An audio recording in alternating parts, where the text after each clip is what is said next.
My name is Scarlett, 27 years old. I was still numb from the waist down when they wheeled me out of the operating room. The lights overhead buzzed faintly. Nurses whispered as they passed, and somewhere in the distance other newborns cried.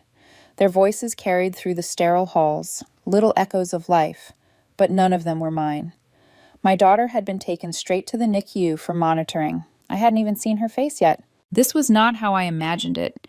I had pictured trembling hands holding her against my chest, maybe tears streaming down my face as I whispered promises to her. Instead, I stared at a grid of ceiling tiles, trying to absorb the fact that she was here, breathing somewhere near me, while I lay helpless and hollow. The nurse's voice floated in and out. Successful procedure, healthy weight, observation only. I nodded, but nothing stuck. The only thing that anchored me was the weight of my phone in my palm. My hand shook as I typed the simplest, most honest words I had written in months. I can't do this alone. Please help. I sent it to everyone who should have cared. My mom, my sister, even my dad, though we hadn't spoken in nearly a year. I waited for the buzz, the ding, the lifeline. Nothing came. My battery died sometime in the night. When a nurse brought me a charger the next morning, I turned the phone on immediately, clinging to hope. But the screen lit up blank.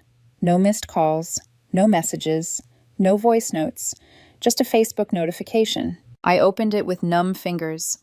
My sister had posted a selfie at a winery with a caption that felt like a knife. Family bonding day. Brunch and wine with my favorites. She had seen my message. I knew she had. The read receipt glared back at me like proof of betrayal. She didn't reply. She didn't even acknowledge it. I stared at the post for so long my eyes blurred. Rage and shame warred inside me until both left me hollow. I didn't text her back. I didn't text anyone back. The silence grew roots inside me. 3 days later, they discharged me. I shuffled out of the hospital, bent at the waist, stitches pulling with every step. No one came to pick me up. No balloons, no flowers, no ridiculous diaper cake like the ones you see on TV. Just me and my daughter in the back of a cab, the driver silent, except for the occasional cough. At home, survival blurred into routine. Feedings every 2 hours, bleeding that wouldn't stop. Sponge baths when I could stand long enough. I kept food delivery apps open, ordering the cheapest meals I could. A neighbor kid helped me carry groceries upstairs once. I gave him $10 and begged him not to mention it. I cried in the hallway after he left. Weeks passed that way. I measured time in ounces of formula and minutes of sleep. No calls came, no check-ins. My sister never posted about my baby, never texted. My mom stayed silent. My dad, too. It was like I had been erased from their story. Until the morning, everything changed. I was holding my daughter, finally asleep after an hour of inconsolable crying, when my phone buzzed so violently it nearly slipped off the armrest. The screen lit up. 47 missed calls. My heart lurched. For a second, I thought something had happened to Grandma or to Emily, my cousin, who sometimes messaged me. But when I opened the text, the truth was worse. It was from my father. Send $4,800 or else. No hello. No how's the baby. Not even a question about whether I'd survive surgery. Just a demand, flat and cold. My hands shook as I reread it 5 times, trying to convince myself I had misread. But the log of missed calls confirmed it. Dozens of attempts, all in the span of an hour. Panic gripped me. I imagined emergencies, disasters.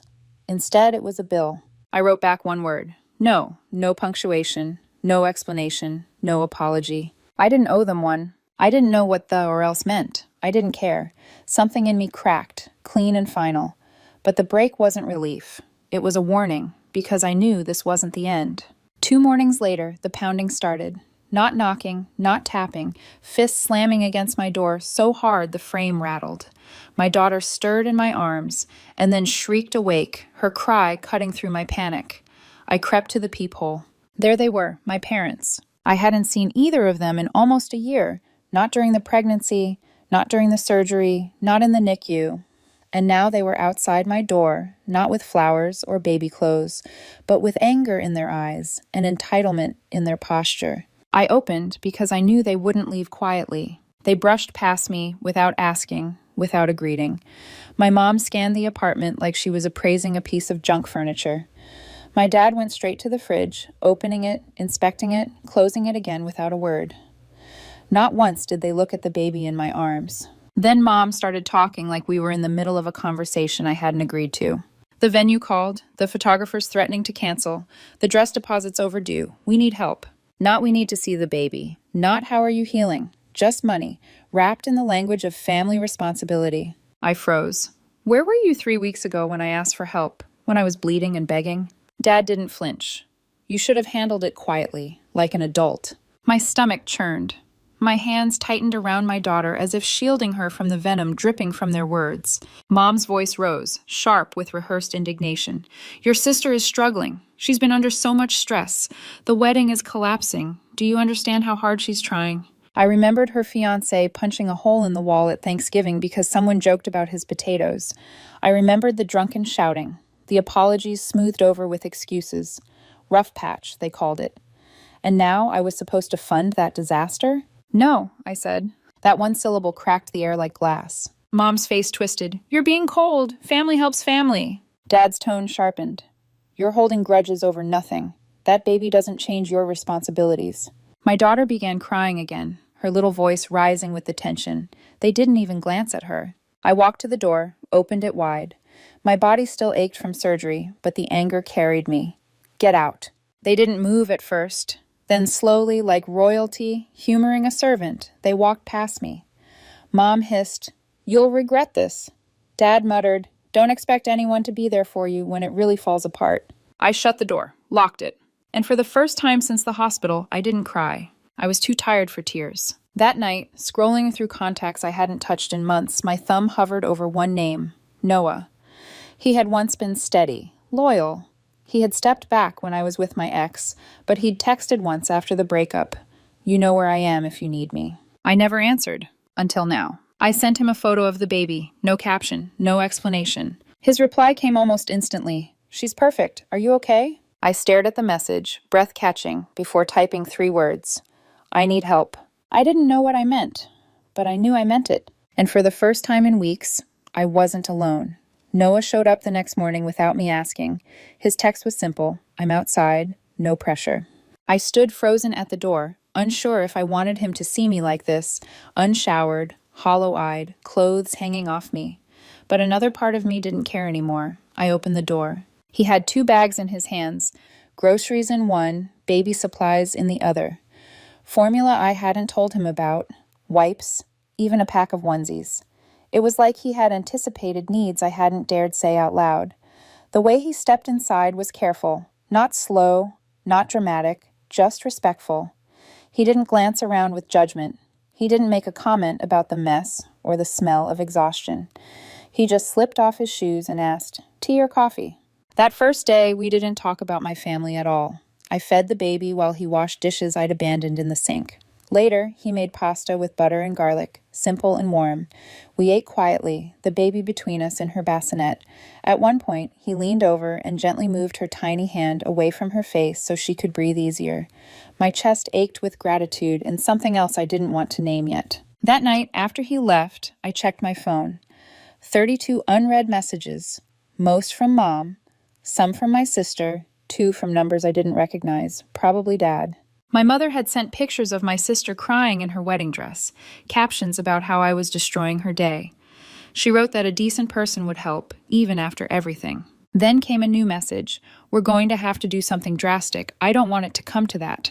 I didn't reply. The next morning, when I left to check the mailbox, there was a note taped to my door. Lined paper, black Sharpie. Family doesn't abandon each other. You're not as unreachable as you think. You'll see. My hands shook. I called Noah without meaning to. I don't even remember what I said. He was at my door within 20 minutes. When I handed him the note, he didn't react with the outrage I expected. He didn't dismiss it either. He pulled out a notebook and started writing down dates, times, everything. He asked if I had screenshots. I did. He photographed the note, then said evenly, "This is crossing into legal territory." Still, it didn't stop. 2 nights later, while Noah was over helping me organize baby clothes, we heard the sound. Keys rattling in the lock. A quiet curse. My blood turned to ice. Noah was at the door in seconds, yanking it open. The hallway was empty, except for the echo of someone running down the stairwell. We didn't sleep that night. Every creak of the building made me clutch my daughter tighter. Noah sat in a chair near the door, phone in hand, listening. The following morning, I found an envelope slid under the door. Inside, a crumpled printout of a payment plan from a wedding coordinator's website. The total, $4,800, was circled in red ink. Underneath, someone had written, "You don't get to pretend you're not part of this family." My stomach dropped. I handed it to Noah. He scanned it once, then pulled out his phone and started dialing. "Who are you calling?" I asked. "A friend in law enforcement," he said. "We're done playing nice." When the police came, they treated it with more seriousness than I expected. The officer photographed the note and the printout, logged the attempted break-in, and took our statements. "It looks like harassment," he said, "possibly extortion if the demands for money keep coming." I nodded numbly, half listening. My daughter whimpered in her sleep, and I rocked her instinctively. When the officer left, Noah crouched in front of me. His eyes were steady, calm, the kind of calm that anchored me when everything else felt like quicksand. "They're not going to stop," he said softly, "not until you put real distance between you and them." I swallowed hard. "Distance? Like stop answering?" "No," he said. "Distance like moving, like leaving this place, for good." The thought lodged in my chest like a stone.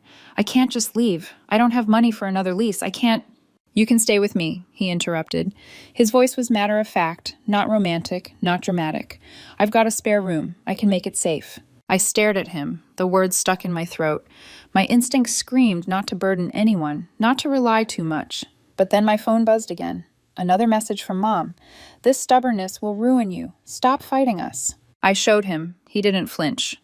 "That's what I mean. You need to be somewhere they can't reach you." I wanted to say no. I wanted to hold on to pride. But all I could think about was the rattle of keys in my door, the photo of my sister in her dress, the Sharpie letters, "You'll see," and the tiny breaths of the baby curled against my chest, too fragile to defend herself. That night, I didn't decide, but something in me shifted. For the first time, I understood what it meant when Noah said, "You're not safe here." Because when the next envelope arrived, I realized he was right. The envelope was heavier than it looked. No return address, no handwriting, just a plain white shell dropped into my mailbox. I carried it inside with shaking fingers, already knowing it wasn't going to be good. Inside was a typed letter, my full name at the top, first, middle, last.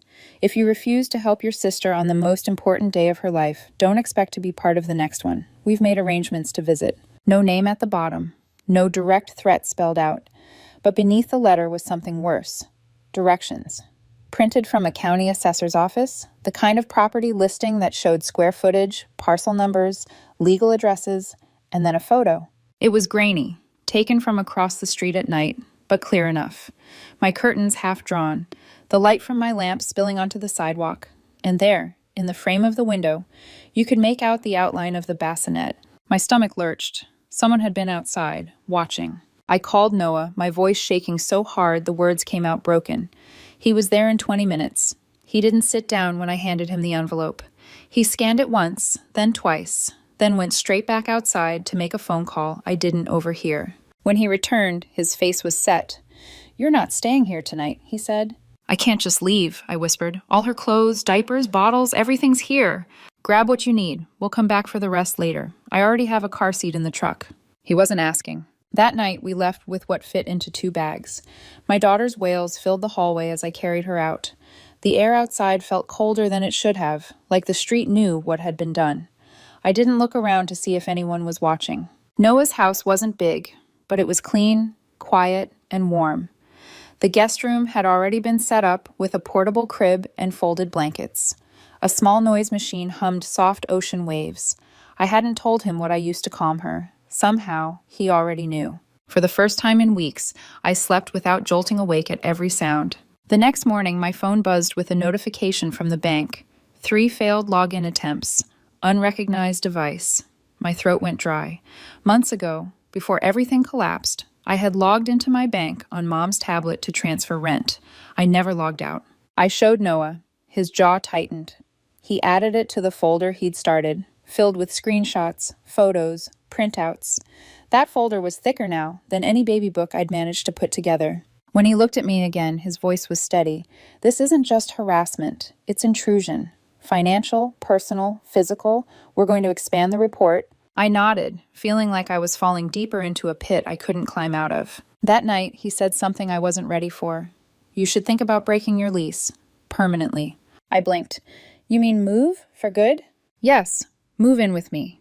His tone was flat, practical, not romantic, but the weight of the words landed heavy. I laughed, half hysterical. You're joking! He didn't smile.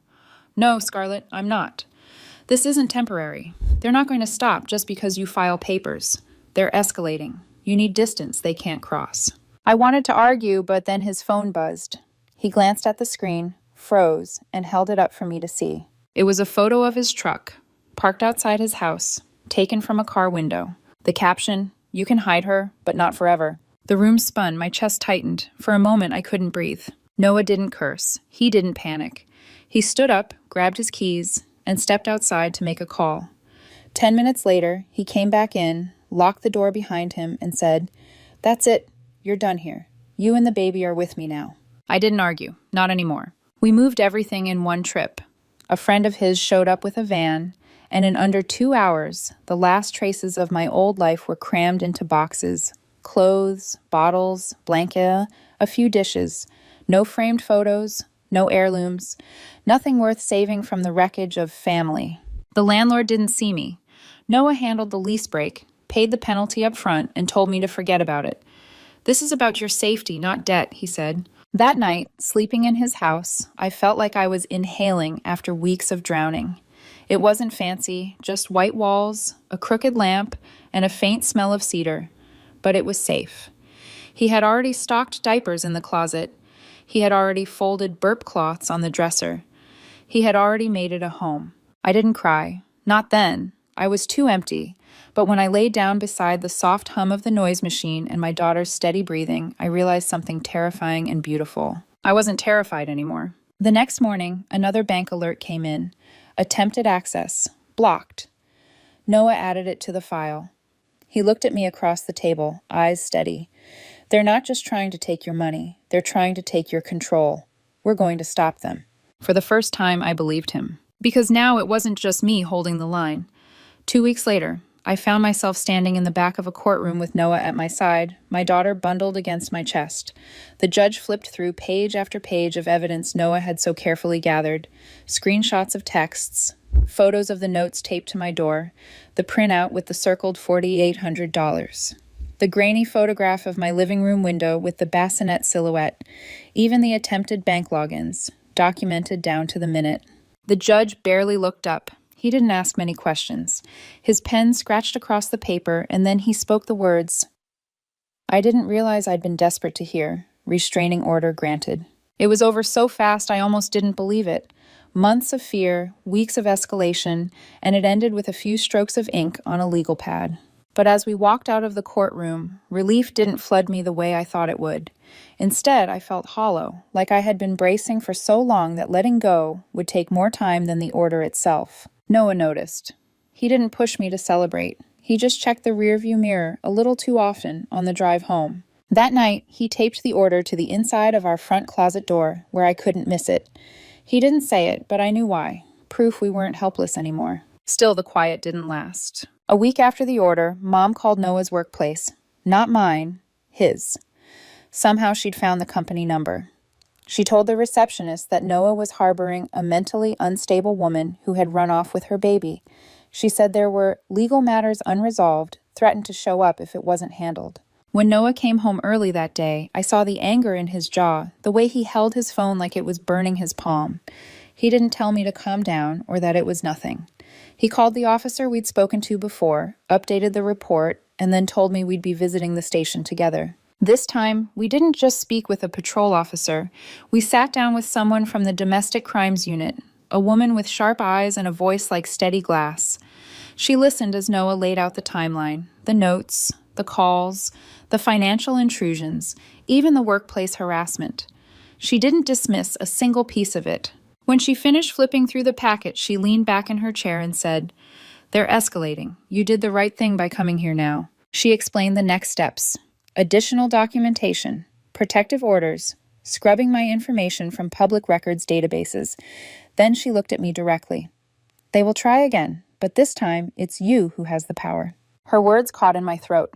For the first time, someone in authority wasn't telling me to forgive, to be patient, to remember that family is family. She was telling me I was right to draw the line. On the way home, Noah didn't take the usual exit. He drove past it, out toward the edge of town, until we stopped at a tiny diner with chipped red booths and a neon open sign that flickered like it might give up at any moment. We hadn't eaten all day. We slid into a booth. The baby slept in her car seat beside me, a soft snuffle against the noise of plates clattering and a jukebox humming faintly in the corner. Noah ordered for both of us without asking, burgers and coffee, and then, like it was the most casual thing in the world, he said, "I'm not just doing this because I'm your friend." I turned, startled. He kept his eyes on the window. "You and her. You're not a burden to me. I want you here, for real." I didn't know what to say. My throat tightened, my chest ached, but no words came. For the first time in months, I wasn't being demanded of, accused, or threatened. He wasn't taking anything from me. He was offering. Later that night, after we settled the baby into her crib, I noticed something taped to the fridge, a calendar page. On the date 2 weeks from now, in Noah's neat handwriting, was a note. Court filing plus security upgrade. He hadn't told me about it. He just planned ahead. Quiet, steady, thoughtful, in ways I hadn't realized until now. The next morning, he checked every lock in the house twice before leaving for work. He did it again when he came home, and every time he did, the knot in my chest loosened a little more. Days passed. We began to fall into a rhythm. Shared chores, late-night feedings, whispered conversations while the baby stirred. Small things, simple things, and yet every one of them was louder than the chaos I'd left behind. Still, the silence from my family didn't feel like peace. It felt like the pause before the next storm. Because if there was one thing I knew about them, it was this. They didn't stop. Not when they'd convinced themselves I owed them. Not when they believed family meant obedience. And in the stillness of that week, I caught myself wondering, what line would they cross next? Weeks passed, and for the first time in years, life began to feel almost ordinary. Not easy, never easy, but ordinary. Mornings started with the smell of coffee drifting from the kitchen. Noah always made enough for both of us, setting my mug on the counter even when I was too tired to notice. Afternoons blurred into diaper changes, feedings, and soft laughter when my daughter discovered her own reflection in the mirror above her crib. Evenings ended with Noah checking the locks, his silhouette moving calmly from door to door while I rocked the baby to sleep. It was quiet, and in that quiet, something new took root. One night, I walked into the living room to find Noah asleep on the couch with my daughter, sprawled across his chest. They were both breathing in sync, his hand resting lightly on her tiny back as if he'd always been meant to hold her. I stood there for a long moment, watching, until something in me shifted. I realized it wasn't just gratitude I felt for him. It was love. I didn't tell him that night. I didn't want to break the peace of the moment. But the next evening, while we folded laundry in the dim light of the living room, I said it quietly. "I love you." He didn't even blink. He looked at me and replied, "I've been waiting to hear that for a long time." There were no fireworks, no dramatic kisses, just a deep exhale, like both of us had been holding our breath and could finally release it. Life settled into a rhythm of small rituals. He moved the crib into the master bedroom. We talked about turning the guest room into a playroom. We shared grocery lists, bills, midnight feedings. Somewhere in all that, the boundaries between yours and mine blurred until everything became ours. But the past didn't stay gone. One afternoon, I powered on my old phone to retrieve a tax code. The screen flickered to life, and with it came a flood. 24 voicemails, 43 unread texts. The most recent, only days old. They wanted to talk. Not about money, they claimed. About peace. Mom offered to meet in a neutral, safe place. She insisted my sister had changed, that she was ready to apologize. She promised they weren't after anything, just reconciliation. The words gnawed at me. I stared at the messages long enough for Noah to notice. He didn't ask what they said. He just looked at me and said, "If you want me there, I'll come." I didn't say yes, I didn't say no. 3 days later, I agreed. We chose a cafe downtown. Bright, crowded, impossible to manipulate. I told them I'd come alone, but I didn't tell them Noah would be parked across the street the entire time, watching. They were already seated when I walked in. My mom stood halfway, like she expected me to embrace her. I didn't. My sister looked pale, dark circles etched under her eyes. My dad gave me a forced smile, the kind strangers share at funerals. I sat down. The air between us was tight, as if we were playing roles in a play none of us wanted to perform. I spoke first, before they could begin their rehearsed lines. I don't owe you anything. Not time, not forgiveness, not money, not access to my daughter. My mom blinked like I'd slapped her. My sister leaned forward, voice shaky. I never meant for things to go so far. I didn't know how hurtful my messages were. I was stressed with the wedding. Her excuses blurred together, a broken record of stress and pressure. My father stayed quiet until I turned and looked him straight in the eye. Was it your idea to take that photo of my window? His silence was louder than a confession. His jaw tightened, but he didn't deny it. Something inside me hardened. You showed me who you were when I needed you most. That won't ever leave me. I'm not here for closure. I'm here to say this once. Do not contact me again. I don't trust you. I don't want anything from you. I'm not angry anymore, but I am done.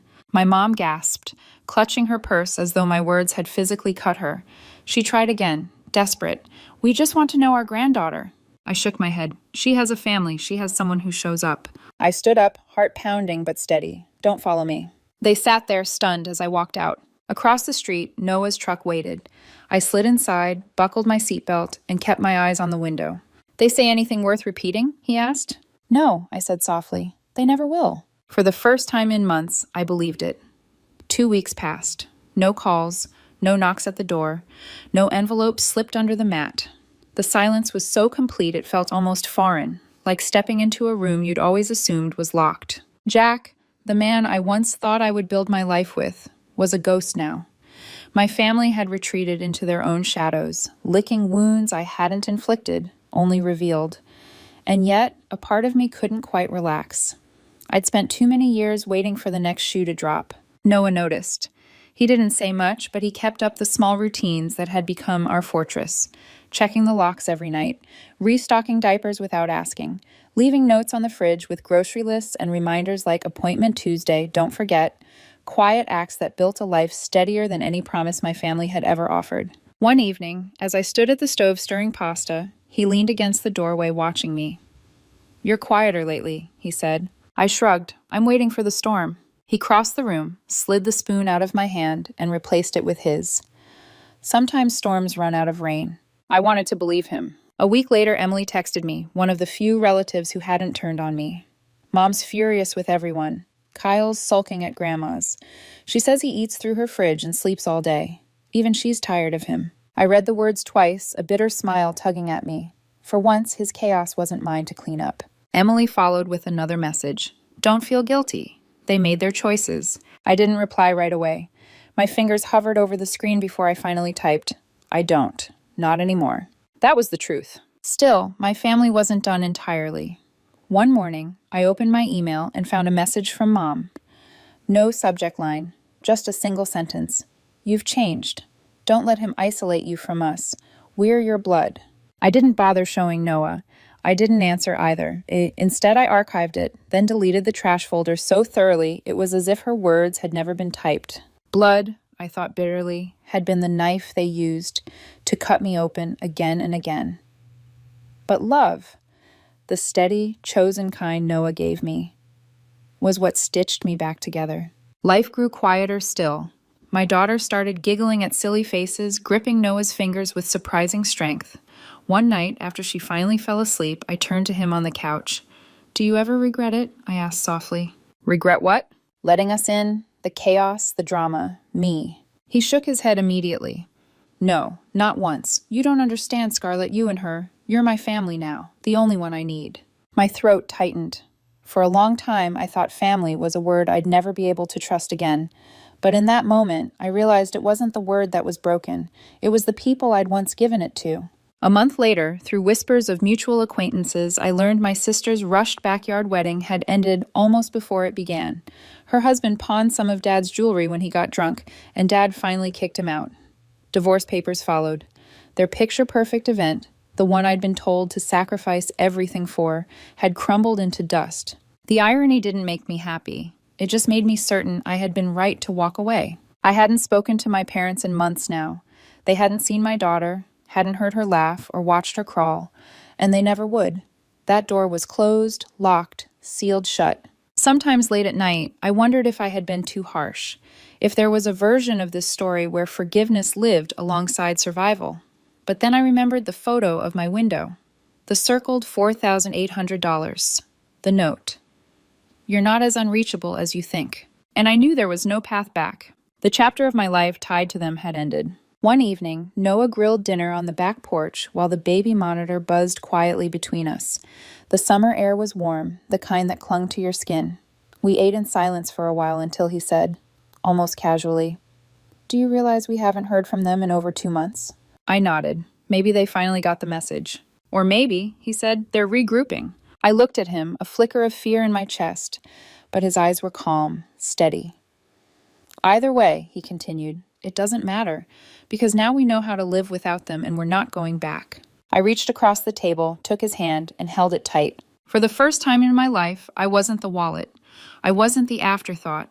I wasn't the child told to sacrifice so someone else could shine. I was just Scarlett, mother to a daughter who would grow up knowing love wasn't obligation, and partner to a man who had taught me that chosen family could be stronger than blood. And that, I realized, was worth more than any apology my family could ever pretend to give.